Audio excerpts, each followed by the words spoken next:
What's up, everybody? I'm Scott. I'm Shatay, and we're the Hazes. Welcome back to the Love Haze podcast, where we have conversations about those unspoken hard parts of life. Yep, we try to process out loud what most people experience in silence. For today's episode, we're tapping into our local community. We had the pleasure of connecting with Oriola Esuleke, the owner of the Kindred Healing Center, which is where today's episode was filmed.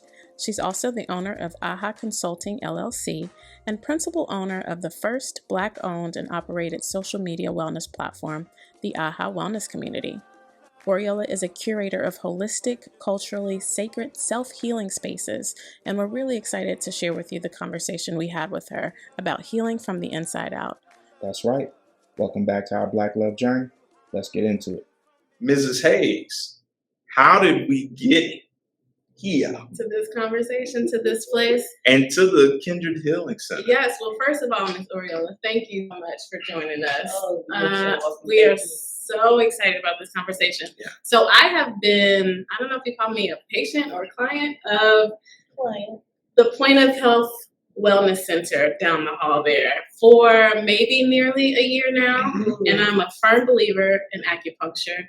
Backstory for us, we started acupuncture a couple of years ago when we embarked on our fertility journey. So we were trying as many holistic things as we could to bring our babies earthside.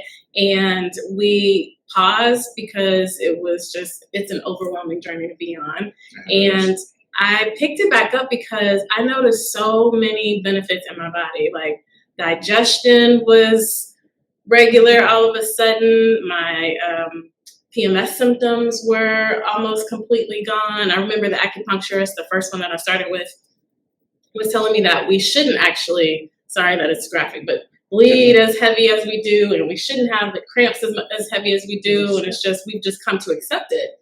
And so when she started to treat me, I was blown away by how I felt. And now I preach it to everybody. Somebody's like, I got headaches. I'm like, you should try acupuncture. Yeah. you got like a cold. Have you done acupuncture? Like I'm telling everybody. I'm laughing because I'm the same. It's amazing how much it does in the body. So I've been coming here I found Dr. Brittany through my insurance. Really love that she's a Black woman. So I came up here, and I remember when I drove up the very first time, I remember telling you afterwards, like, it just felt like home here. Like, it was just us. I mean, like, our people everywhere. And just even in the parking lot, and just everything just felt so homely and earthly and just connected. So then coming up here, and it smells like my grandmother's house, like incense, and it just has like a peace about it.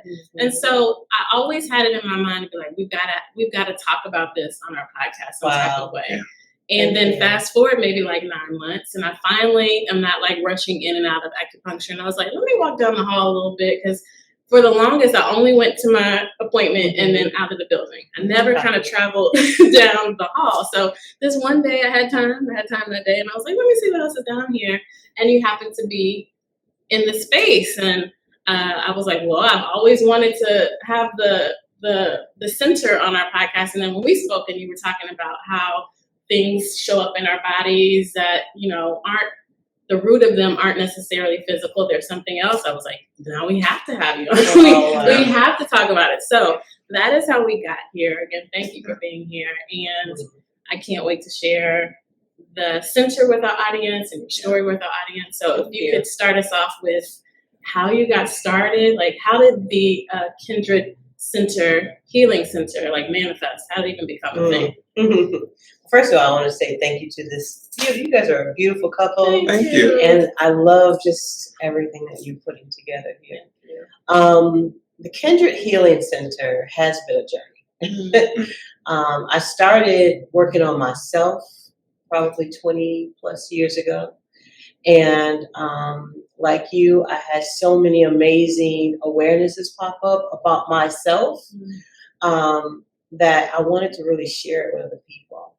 And I mean, I was like really, really passionate. I was like, you guys have to check out radical forgiveness, or you have to check out Reiki, you have to check out, just spiritual life coaching, of the different modalities that I was being introduced to. And at first I got a lot of pushback, but people started seeing my life evolve.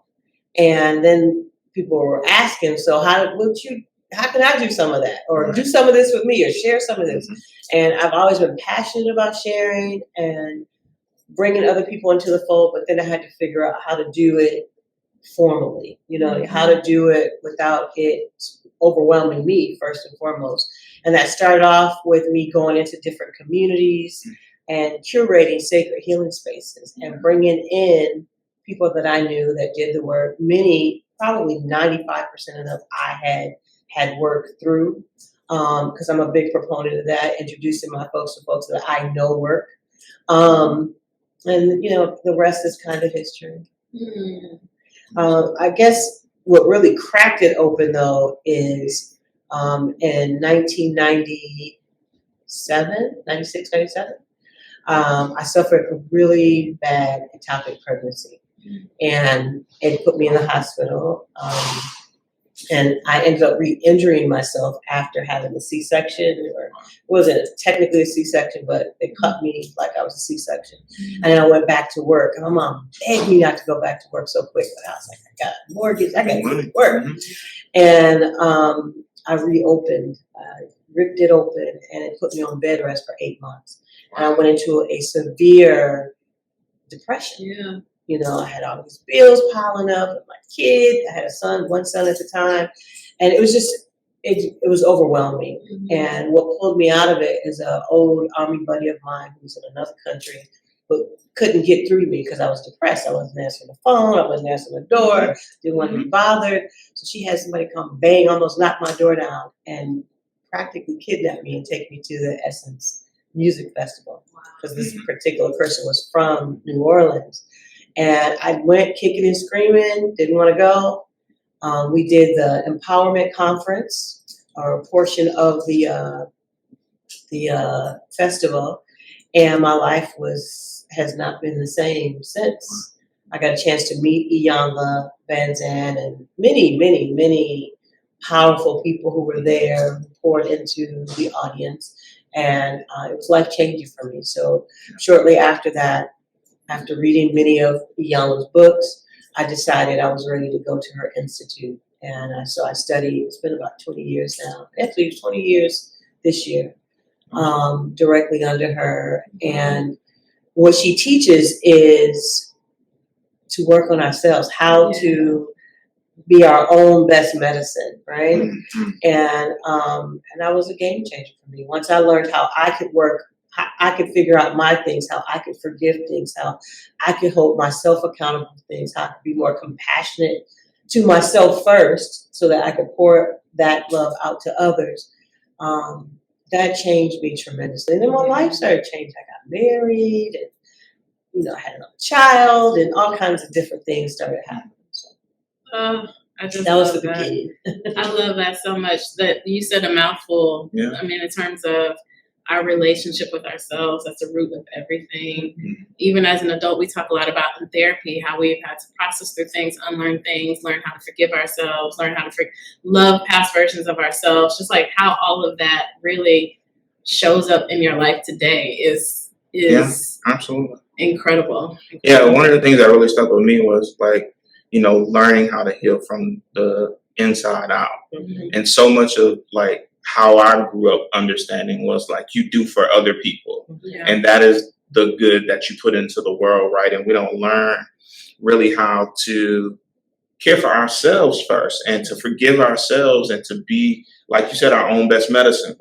And that is really tough practice for so many of us based on the way that we're socialized, especially in this country.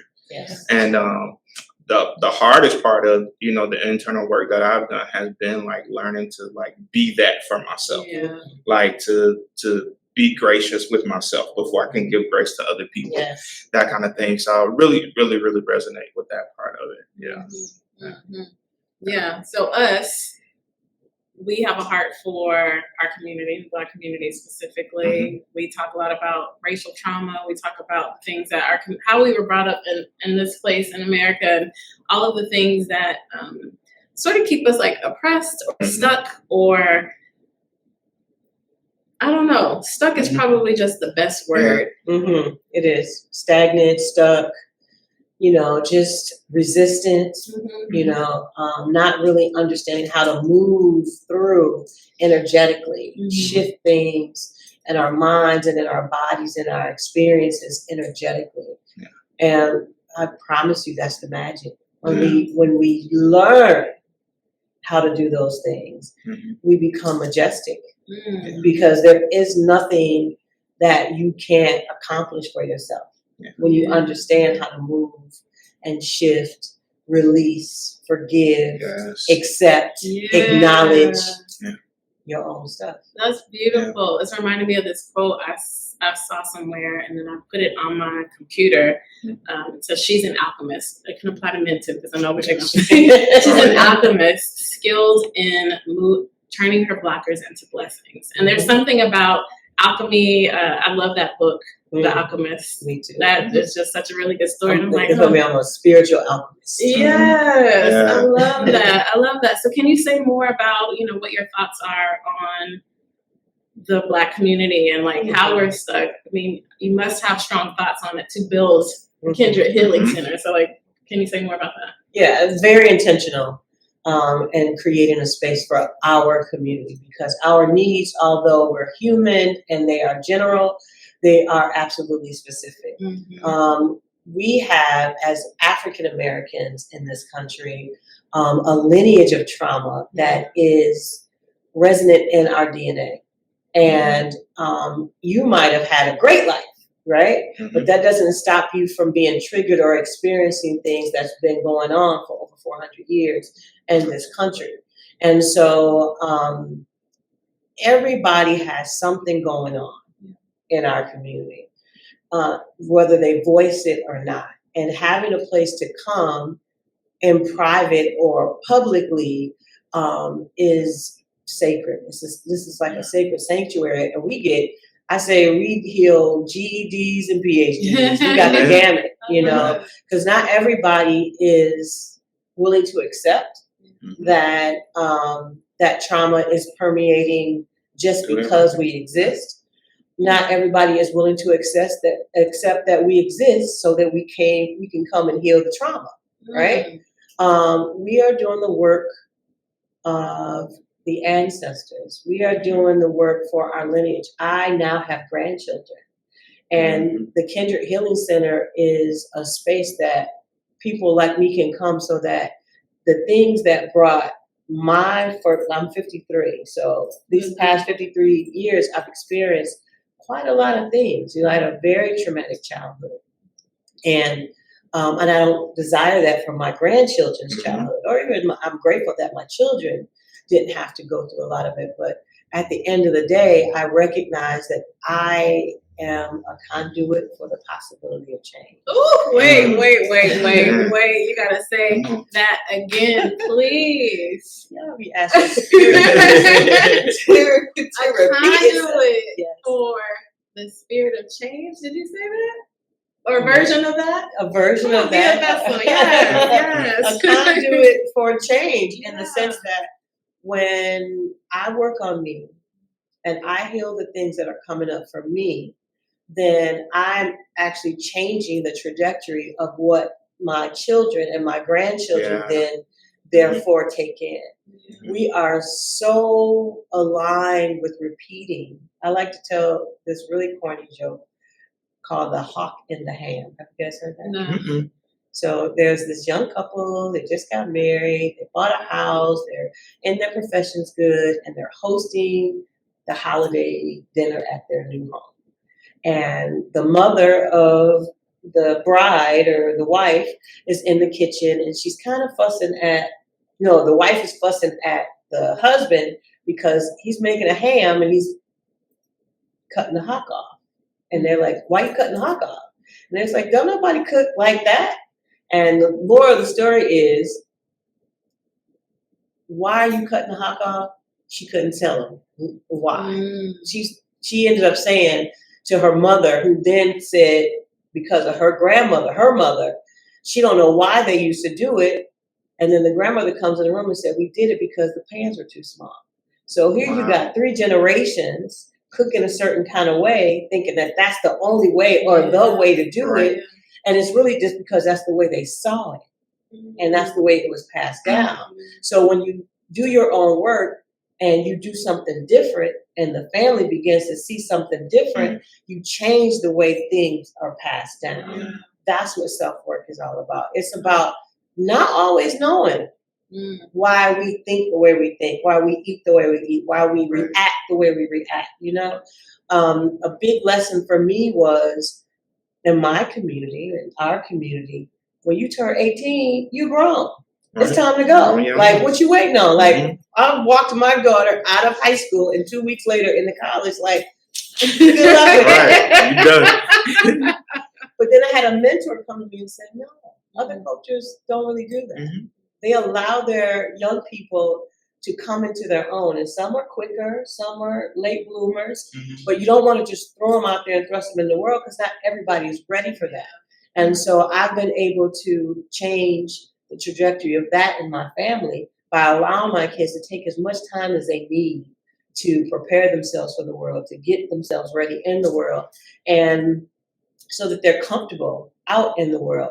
Little things like that make a big difference because when the original approach of me telling my daughter, okay, first of all, my kids are 10 years apart. So I have been a parent for 29 years. I was ready for an empty nest, right?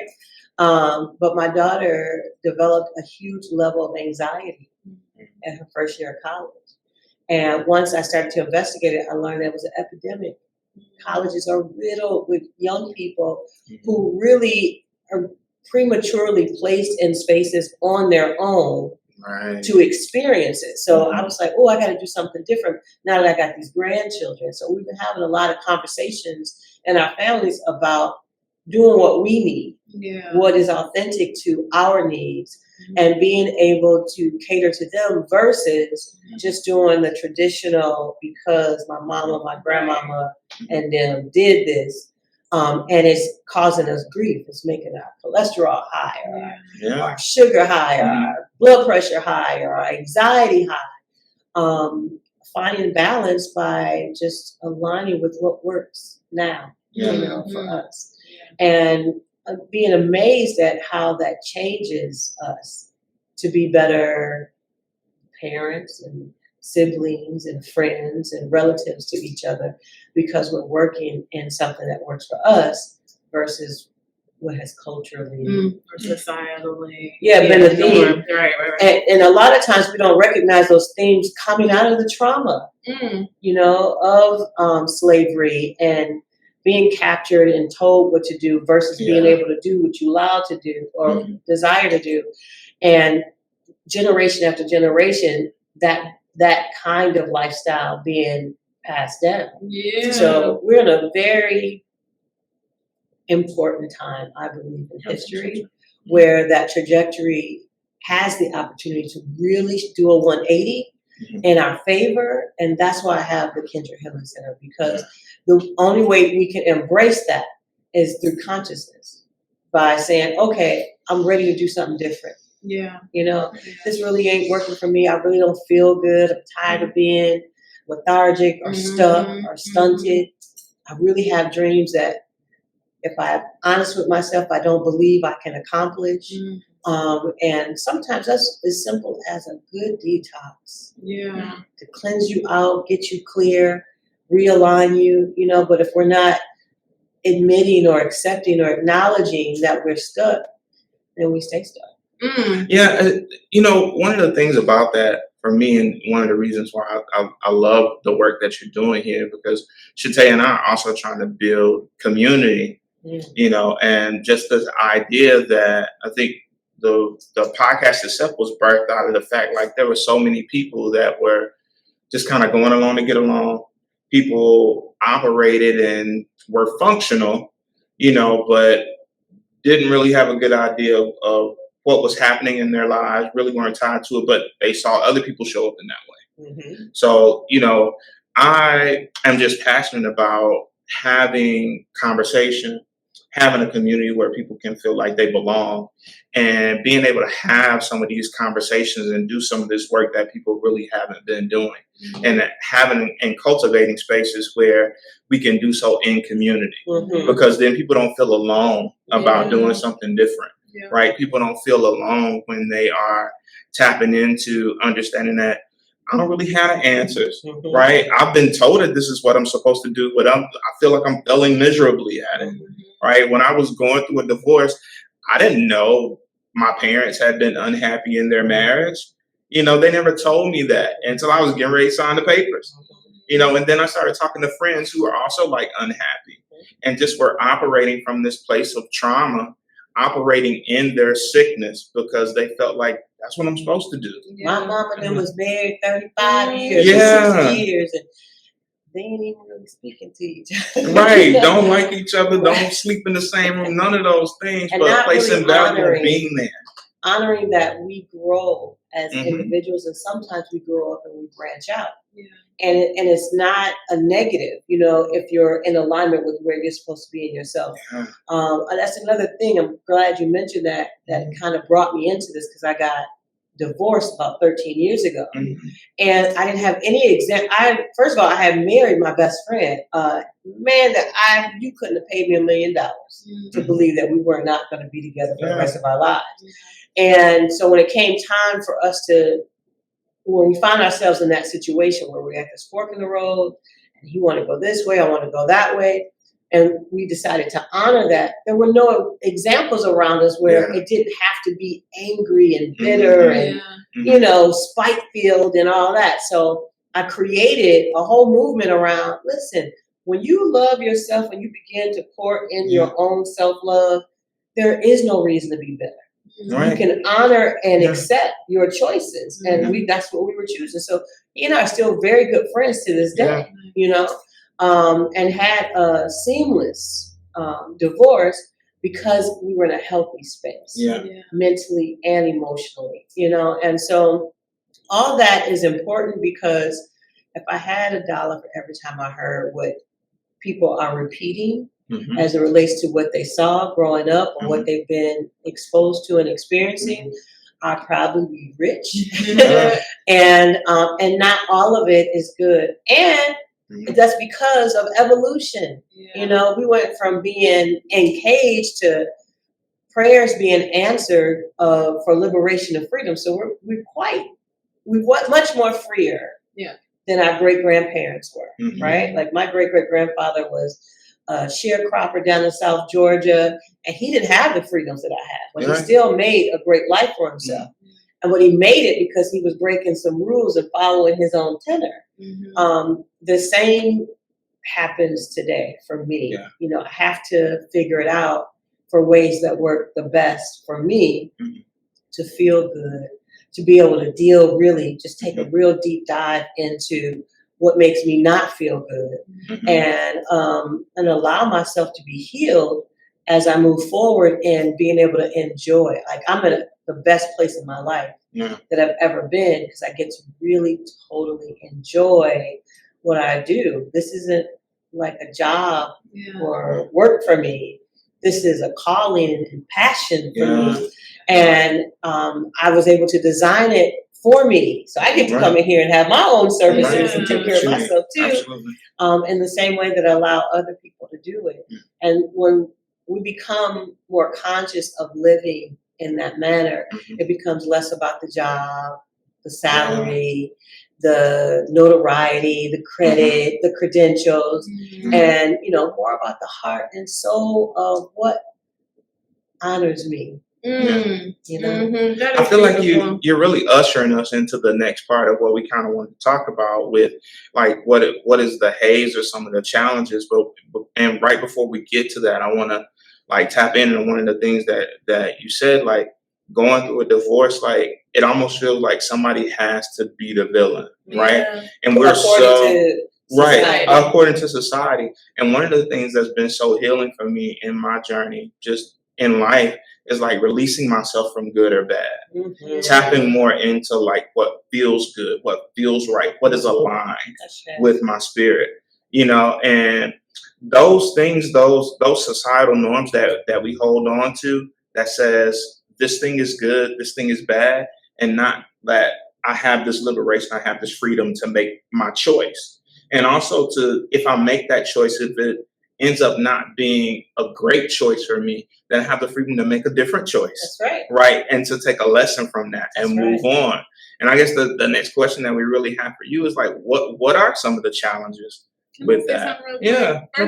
This is exactly what I was talking to my therapist about last week. We were talking about just feelings are not facts, and that stop assigning meaning to a feeling or a situation. It just is. And I think what you all are sort of describing, I think what folks are calling it today are conscious uncoupling, right? There's a whole movement, to your point about we have an opportunity to shift. And I think for the most part, generations, ours, maybe, I'm trying to think which generation, but it feels like more and more folks are unlearning things, are making different choices. They aren't doing things just because their parents always did it. There is a shift towards more empathy, more love, more something that just feels right. I think about, I can't even remember where I read it, which book I read it in, but the idea that, you know, in our community, you were raised like really discipline your child a certain way, right? Pick anything around you, pick it up, throw them. And then there's this idea, like, I read it somewhere, well, actually, we used to be parented that way because maybe some families wanted to, like, get to them before, you know, the world got to them. Exactly. And, like, do we actually need to do that anymore? Because for the longest, I would be like, ooh, this child talk back. Or if my child does this, I'm a parent. I don't have any kids. But I used to, like, imagine when I would see kids out, you know, acting out as a child, that I would just discipline them in the way that, you know, we were taught to. And so I was like, oh, actually, maybe that's not. That's, if I can chime in, that's a major place where Hayes comes in at. Because we're in a haze as it relates to why those things worked before, and if they even need to be a part of our being today, right? The haze is not, it's like, it's very cloudy, it's very blurred in terms of being able to admit and align with what I need right now versus what my great-grandparents needed then. My family comes from this place has the highest level of recorded lynchings, right? Oh, wow. In the state of Georgia. Wow. So I'm sure being strict on the kids was a lifesaver back then. I have I have a daughter and a son that were some of the best children to raise, right? I don't have a lot of stories of having to chastise them because we just weren't in sync with each other. So I can't imagine just being that type of authoritarian just because I know I come from a line of, you know, authoritarians, right? My folks didn't play, they still don't play. They in their grave not playing. And I respect that, right? But today I don't really have to act like that. I don't have to be like that when I'm allowing myself to be present and not be in that haze of, it's really almost like a guilt. That, and I encountered this when my son was first born, who's 34, he'll be 34 next month. At the time, I was a big Oprah follower. I was like the only one. My family thought I was cuckoo for Cocoa Puffs. I was getting all the magazines. I was watching all her shows, and I was taking a lot of parenting tips from that. So I was parenting very differently, and I just sort of got labeled as like the flower child. Like she different. She gonna be all right, you know. And my kids turned out to be really good, you know. And so, but that's because we were able to address what we needed now or in the moment versus aligning with old school ways of thinking and doing and being. Not out of disrespect, because I do respect and understand, again, removing the haze so you understand the history. And you can acknowledge and accept that history, because some of us don't want to, we don't even like the way that feels, so we just kind of block it out, which also makes us more repetitive in terms of doing it without even realizing we're doing it, the pathology of it all. But when we get clear and there is no haze, then we're operating from what we need in our lives right now with a level of optimal clarity that brings forth beauty and grace and love and happiness, joy and good health, because we're in that moment. And a lot of coaches, we watch them kind of skip around their lives with joy and ease because they don't have the history that we have. And, and they're not holding on to those traditions the way we hold on to those traditions until today. Now, I will say people are coming in here in droves looking for different. That's beautiful. Yeah, I love to hear that. Clear. So we like to talk about the haze and then how to navigate it. And when we first started talking about started this conversation, it felt very clear, like healing from the inside out. It feels like we're moving. We've talked a lot about change, just like how to be catalysts for change. And to your point, folks coming in here in droves, whereas that might not have been the case before. But can you talk a little bit about how you, I guess, navigated from the point where you were in depression and then there was a spark at the Essence Festival to then allow you to sort of light up and change your life, right, from the inside out to heal from the inside out? Like, what are some things, some practical things we could share with folks to help them make it to that point? Practical things are being in prayer, meditation, being still. When are we still? Our mind's not still because we're thinking about tomorrow, the job, the kids, the food, everything, right? Just taking a few moments. It doesn't even take a lot of time to just kind of be in the moment for that moment. I can't speak enough about forgiveness. When I was at that Essence Festival, it was the same year that Geronimo Pratt, the former Black Panther, had been released from prison. He literally left prison in California and came home to New Orleans and stopped to greet the audience at the Essence Festival on his way home, right? He had spent 27 years in prison for something that he didn't do. And he said the thing that sustained him was his ability to forgive. It's like, for me, I mean, wow, it just changed me. It was like our modern day Mandela here, when we hear of being able to imagine being incarcerated for something you didn't do all that time and not be angry and blaming and, and so for me, embarking on forgiveness has been a game changer because there's energies that keep us heavy, and so many of us are still mad from grade school about something that the other person don't even realize we mad at them for, or that ex that's done moved on and doing other things about they business. Or feeling guilty about something that they did or they said, and just carrying a lot of stuff that also feeds the stagnation. So forgiving and understanding that one of the greatest gifts that the divine has blessed us with is the power of choice. Just like you choose this, you can choose that. You can renegotiate and choose again, and still have your integrity and, be one with yourself. And so those are simple things, in my opinion, in terms of just understanding your power of choice, understanding the gift of forgiveness.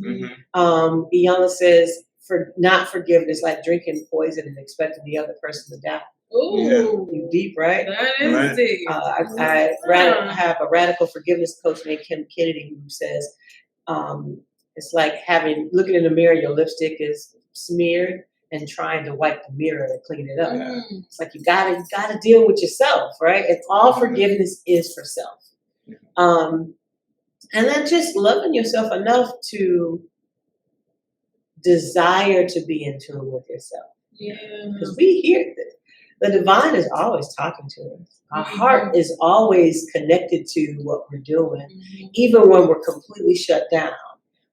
There are signals, right? And by the time it shows up in our body, it's already been trying to communicate in other ways. You said some like beautiful, beautiful things. I'm sitting here thinking like, yes, I agree with all of it. I really do. And I'm thinking about the person or the people who have just, for whatever reason, learned to beat up on themselves. That have, even myself, perfectionism as like a trauma response of some sort was literally just the other day as I'm taking a walk, thinking about things that I did as a child, like, gosh, I wish I had done that, and had a conversation with myself, like, who said you had to be perfect? You know what I mean? Right. Literally talking to myself on this walk, like, what does it mean to be human? What does it mean? And so I'm just thinking about those folks who could be like me, that really maybe forgiving other people is the easier thing to do. And then how do you then begin to love yourself? How do you begin to see yourself? And that's not anything we necessarily need to answer, but I'm just thinking about that person. I reflect on, there was one moment I remember saying to myself for the first time, I am enough, maybe around 2016. I can't remember what prompted it, but the tears I felt from that moment, because it was like, clearing. I didn't even realize I didn't think I was enough. You know what I mean? And so, like, getting to that place, and then even after having that moment, that's that hate. Yeah, it is. That's what I'm talking about. Yes. We are disconnected often, right? And often it's a defense mechanism that we learned very young, and we just carried. You know, it protected us then, and so we expect it to continue to protect us. And so, for instance, I was molested by a family member as a child. And I recognized as an adult doing my work, the different security or safety shields, guards that I set up, the walls that I had built to protect myself from having to endure that. And doing the work as an adult and realizing, okay, but I'm not in that situation anymore. So I can let those walls down. I can let all of that mindset, that kind of mindset go, so that I'm not now raising my children with those same guards and walls. Not that the kids don't deserve to be protected, because I'm always going to be a mother and a guardian, but not in that way, because that's not their experience. But we don't often realize that when we stay connected to the experience unconsciously or subconsciously, we're putting energy in it that's going to continue to recreate it. And it's recreated primarily because it wants to be healed. And once it's saying, hey, I'm still here, I need you to deal with me. And so that's how you see a lot of generational stuff repeated, because nobody's dealing with it. And so it's going to go to the next generation and pop up again until it gets dealt with, because of the haze, because of the inability to be clear about what's actually happening, why you're actually feeling that way. Like you took a self-account of, oh, wait a minute. All right. Why am I thinking about her, my little self back then? And in that moment, oh, okay, I can work on this, that, and the third to support her so that she knows that she's safe, because the other thing that we don't recognize is she and he running the show. Yeah. I just gave her some love. I was like, I love you, girl. I wrap my arms around her. That's why they keep showing up. Like, do you see me? Like, and I think the adult us like shows up to protect the little us that didn't have the protection that we needed. And at some point, we got to do the work to heal the little us as well. To let them know, like, you're good. I got you. I'll beat up a brick about you, Charlotte. Don't worry about nothing. All right. And that kind of pushes us into like, there's so much here and so much forgiveness and things that you have to unpack. I was thinking about like having to do the work of like even forgiving my parents for the things that the tools they didn't have, right? Forgiving them for, because they were doing the best with the information that they had.